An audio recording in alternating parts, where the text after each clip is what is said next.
So, again, not a traditional review that I've done before. Uh, this thing could easily slide off the rails here because again, not really into doing a lot of research and preparing my thoughts as much as I could, I guess, with specific points. But I want to talk about like dystopian novels and movies and media and stuff, highlighting a couple different ones that I have beside me here in front of my bookshelf. And yeah, I just had this idea because I just finished reading The Chrysalids. I read it first in grade 7 as kind of like a treat or like a privilege. Um, our teacher, our like homeroom teacher who was also teaching us English, I think we had like a novel study thing where we were in groups of 4 or 5, and we'd go around and read each book in those like it's like a mini book club type scenario. But our teacher took note of more mature readers and people who finished the books. Not on, well, I would say fastest probably too, because at that time especially I just could consume books much quicker, and it was really enjoyable. I mean, I still love reading. I just don't do it in the way I used to for many reasons. But anyway, yeah, the Chrysalids. It was kind of like a treat because it was not one of the books that was for everybody. He kind of took note of the people that did really well with all the other material, and then we formed like a little super group of our own little book club. Because we had time, I think was the other thing too. We'd finish all these other books, and like I don't remember all the particulars, but anyway. And then The Chrysalids was the book that we got to read. Yeah, so read it in grade 7, and then read it again. Well, I just finished it today, so yeah, today I finished reading it again. So I mean, what are we talking here? Like 20 years later, a little under that maybe, but about 20 years later, reading it again. And it just kind of made me like I don't remember at the time thinking of it as like this dystopian. I probably didn't even know that word. So, but at the time I didn't think of it because I also hadn't had other models for what a dystopian story would be. And since in the past 20 years, whatever, I've read other books that we're going to talk about here, or there's other themes that have entered my life that I've discovered this genre of dystopian fiction. And I think it's kind of important, I guess, is the reason I wanted to make a video too. Not just to be like, oh, these are really good, you should check them out. Not just that, but I think that there's a lot to be learned rather than it just being entertainment. And that's pretty obvious to a lot of people with some books, whether fiction or not. Fantasy, science fiction, like historical fiction, nonfiction, whatever. But the first time I read this, it was just like this cool story that I read, and I was like, whoa, I feel like cool and privileged that I got like handpicked to read this thing, and it was like, there's not a lot in here I feel like that a grade 7 kid couldn't handle, or what. Obviously he felt like we could handle it, but I mean it wasn't because like the material was so mature. However, it obviously went over my head at the time as well. So I'm not gonna like ruin any of these books with plot and stuff a lot, but you know, Chrysalids, referencing like a stage of metamorphosis and change and things, and so in this book, like there's just like I said at the time, I didn't really get it.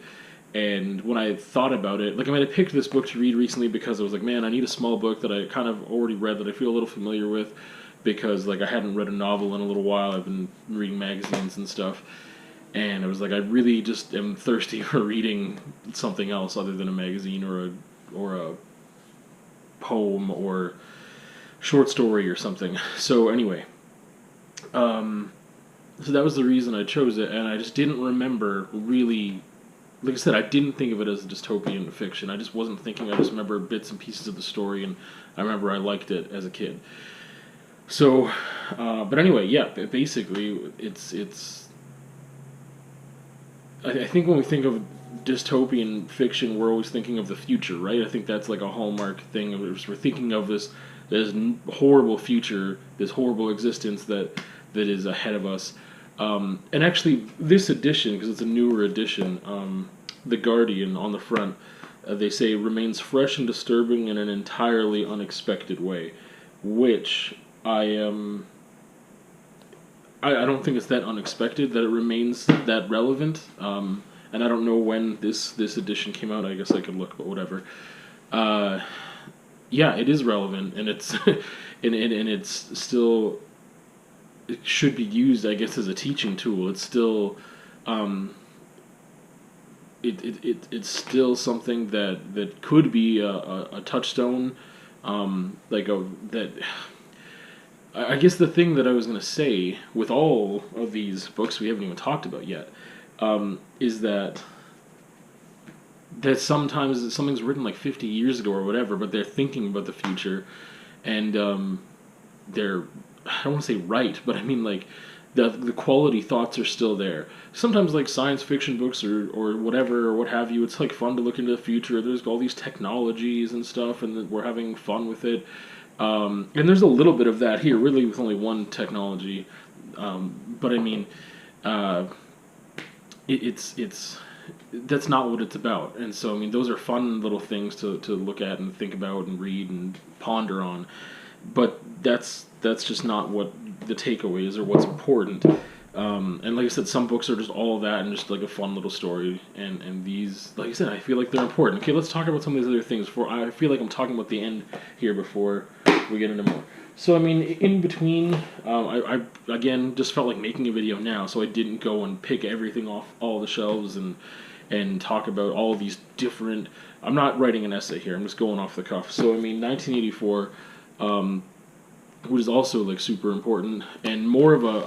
I would never think of the Chrysalids as a classic, like it should be. I think like a classic book, but when I think of classic literature, things like 1984 come into my mind, and it's heavily referenced, way more than things like the Chrysalids, but just heavily referenced in commercials, advertising. Um, Other movies, other forms of media, basically.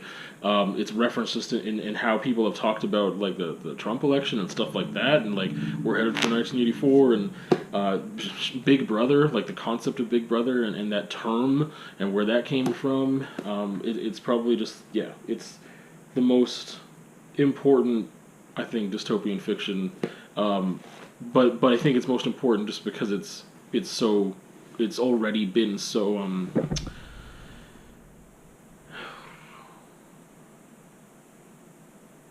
it's been referenced so much now. So maybe it's not even the best, right, that's ever been written or created, but it's been referenced so much that it became that important, and I believe in it, and I still stand by it, and it's something that should be read. Brave New World as well. That's another one. So again, more of what I think of when I think of like classic literature, classic dystopian fiction.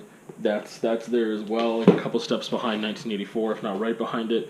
I also like just wanted to dig out V for Vendetta, and I think those are all the things I'm not gonna talk about them like I said in detail. It's more of just giving you some references for what I'm talking about in a way, and I, like, as I said at the beginning of this, I'm not into doing a lot of research for anything. I don't like it, traditional research. I'm not writing an essay. I'm not approaching these vlogs and reviews or the things I talk about like an essay where I have to go in and look at my reference points and citations and follow up on things and write things out. It just doesn't interest me. It's really boring, and I don't like doing it. I like to have knowledge, but not in a traditional research way with those type of materials and that type of writing and stuff. It just it takes things. It just takes me out of it. So anyway, like I said, there's plenty more things out there that I'm sure you've seen or been faced with or whatever. But I want to talk about these because all these things, what I believe they have in common, is that again they're not just like fun things to think about, whether it's fun or not. And I guess we'll talk about that a bit too. But like. It's not just like, oh, I want to think of a futuristic world, and oh, it happens to be like a bad thing. Like the fact that the future that they were projecting at the time, these authors, whether the books are written or the movies or whatever made 10 years ago, 20 years ago, 50 years ago, that like again they're all very relevant and useful as teaching tools. But yeah, they're all tied together. To me, it feels like a warning. To me, it feels like, yo, this isn't just a story. Like, it's not heavy-handed. It is just a story. But it's like people look back at history to make sure that history doesn't repeat itself, right? And that's important. It's just work that I don't personally find enjoyment in myself, in like looking back in history in that traditional way. And some people, I'm glad somebody's doing it because I'm not. But this is one way I think that they were looking back at sometimes very recent history for them with world wars and stuff, and maybe thinking about why did these things happen, why do they keep happening, not in like being very critical of the structure that they're in, the societal structures and other things that they're in. So I like thinking of them also as a critique of their current society, and then projecting into the future with this way of saying like, hey, like these things are probably still going to happen. They're just going to happen in a different way, and because we didn't actually make any changes in this time, it's going to get worse, and things are going to get crazy and extreme, and that's what makes it a dystopian fiction, is by being like, yeah, this isn't really the reality right now, but I think that if we keep going the way we're going in certain areas, that's what's going to happen. We're just going to have different technologies that will be available to us to actually make things way worse. So like 1984, there's a whole bunch of structures in place there, and I don't think in these things, like generally, the technologies are so out there and crazy that the technologies themselves become maybe a character or a thing so vast that it's really what the book's about. It's just not there with these things. There's certain or I should say new technologies, because I mean 1984, like there's structures in place and there's technologies, but I don't mean like futuristic technologies that are like, there's no like guns that just like change the weather or create, I don't know I shouldn't even say that. I'm saying too much stuff that even though it's not even what's in there. Anyway, it's not about the technologies or the future technologies that might exist. Really, it's about these concepts and the way the structures already were, and saying if we persist this way, it's going to get messed up. And maybe not everyone, but a lot of people feel like this at whatever time they're in. Is like, man, things are going to crash, things are going to get brutal, this is now good, like look where we've come, look where we're going, whatever. Some people think, hey, it's always been the same, like everything's been the same all the time, we just go in like these cycles, and they don't think anything's getting worse. It's like, yeah, well, we went through this how many years ago. And then there's people who are trying to prevent, like, we don't want a World War III, we don't want this to happen, we don't want like and partially also because the devastation that could occur because of the technology we have available to us now. Yeah, because we have access to things that we didn't before, but whether it's themes of like greed or anti-environmentalism or lack of empathy or belief in certain structures, like belief systems, the way that people believe in belief systems, whether it be certain religions or what have you, that is really negative, and impacts everyone as a whole negatively, even the people that believe in that system, without knowing it. It could be extremely negative. Like, yeah, anyway, it touches on all these themes of life, because things that were very real that the authors maybe were experiencing at the time, and to me they're like I said, it's not a heavy-handed like warning thing. They are works of fiction, and they present as like awesome, cool stories, but you can see why they've been written. You can I don't know. And here's the thing, like I said before, we'll talk about fun. Like, they're fun to read. Like, to me, I like consuming media, whether it's, in movie form or books or whatever. And, like, I like to dissect them and find meaning in them. Or the things that I like most have a lot of meaning in them. And sometimes a new distraction that's just a fun thing, whatever. These aren't just, like, fun things. They're not light. They're heavy. And I think it's because the amount of truth that's in them that makes them heavy, and the fact that, yes, they are still relevant and probably always will be until we destroy ourselves or something. But there's these things in there that are like, yeah, especially, like, now, out of all of them, I think, like, maybe it's just because I just finished reading it, but the Chrysalids is like right now, like it's my favorite one. It's not convoluted. It's very direct, and things at times are said very directly without metaphor and symbolism and stuff, and critiquing the structures at the time and belief in the religious system that they have and that they've created or adapted, and how it just suits them, and how these thoughts that the characters are exploring, um, that are thoughts that I think are good for everyone to explore. So I mean, I really think that, again, like it went over my head in grade seven, maybe even just a year later or something, or maybe it was just me and I just like wasn't getting it. But I think it's good, and I think like I know other people have read it in their English curriculums and stuff like that. And I think it's still super relevant to just to introduce the idea of like, hey, you can question these things. The character is, maybe you should too. There's these different things, like maybe everyone thinks they're right and that's a problem, and that we should be more open minded and things like that. And yeah, it's just, like I said, it's fortunate and unfortunate. I don't want to go into the specifics of each of these, but they are cornerstones, I believe, of dystopian fiction and things that you should definitely check out. Um, it's not fun. Like I said, it's not fun for me to read because like it's not just like a wild fantasy that's like, oh, it just took me out of my everyday life for a bit and it was cool, to dragons and unicorns and stuff, which is like the first novels I ever read were Dragonlance novels. Um, and it's almost like, I don't want to say it's too real, but I'm also prone to like conspiracy and like negative thinking and stuff. It's not that it's like too real, it's the fact that it's like, I mean, there's parts of it that are, yeah, that are too real or too relevant, and I just tend to think that things are going to go awry a lot more than I think. Like, they're going to be awesome and we'll turn it around. But I mean, the whole point of these ideas is that we can use them to turn things around. We can use them in a way to be hopeful and positive and optimistic. Um, but they're, yeah, they don't instill a sense of fun, or whatever. Like there's a lot of things that I consume that are because it's a challenge, right? Like it's challenging me, and it sometimes it starts to freak me out, or I get a little like anxious because I'm like, oh man, like I start comparing to the present and the very near future and what that could be like. Um, yeah. Anyway, so 1984, A Brave New World, The Chrysalids, V for Vendetta. Like I said, there's countless more that are good, solid things. Those are some of just my picks right now. Um, Things that you could definitely check out. The Chrysalids is I think the easiest read out of all those three books, and a really really good place to start if you're, I don't know, if for some reason you haven't read dystopian fiction.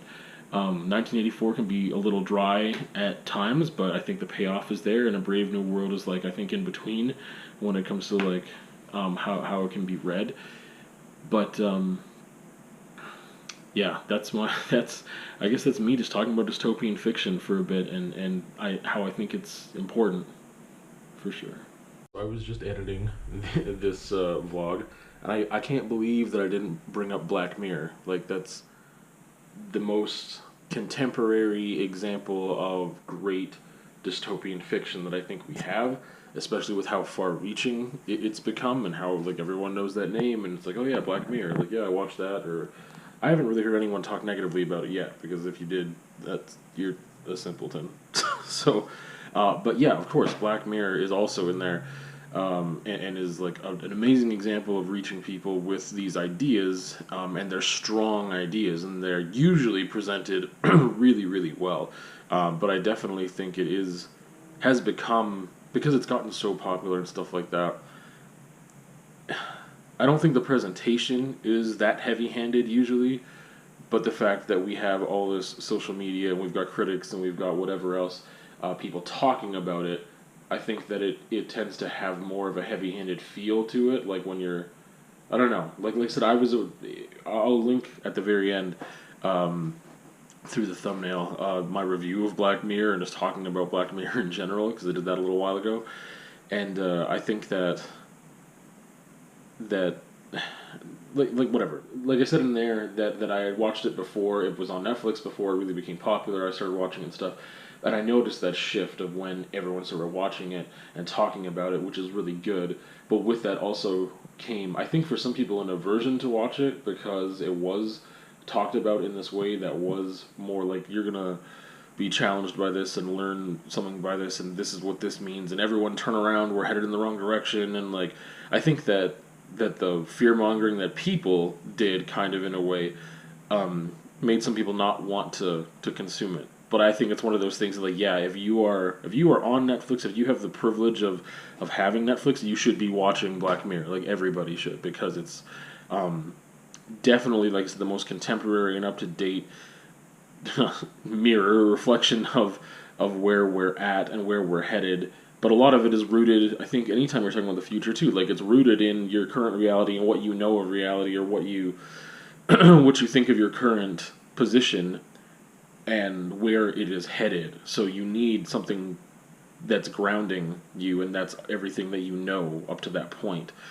So it's definitely, despite the fact that most of them take place in like a future or alternate reality or something like that, they're very focused on the fact of where the creators and writers think we are as a society now and where things could possibly get. So anyway, I can't believe I didn't bring that up, but yeah, Black Mirror is up there too with dystopian fiction just being like super prime, amazing stuff that you should definitely be watching if you aren't already. And maybe rewatch, because I mean, if you were watching it more as just like an entertainment thing and you weren't really thinking about I don't know how you could get away without thinking about stuff like this crafted so well that it's like, wow, that was powerful. Like, that makes me think about this, that, and the other thing, whether you relate to it or you see it in your culture or not. Anyway, yeah, Black Mirror. See you another time.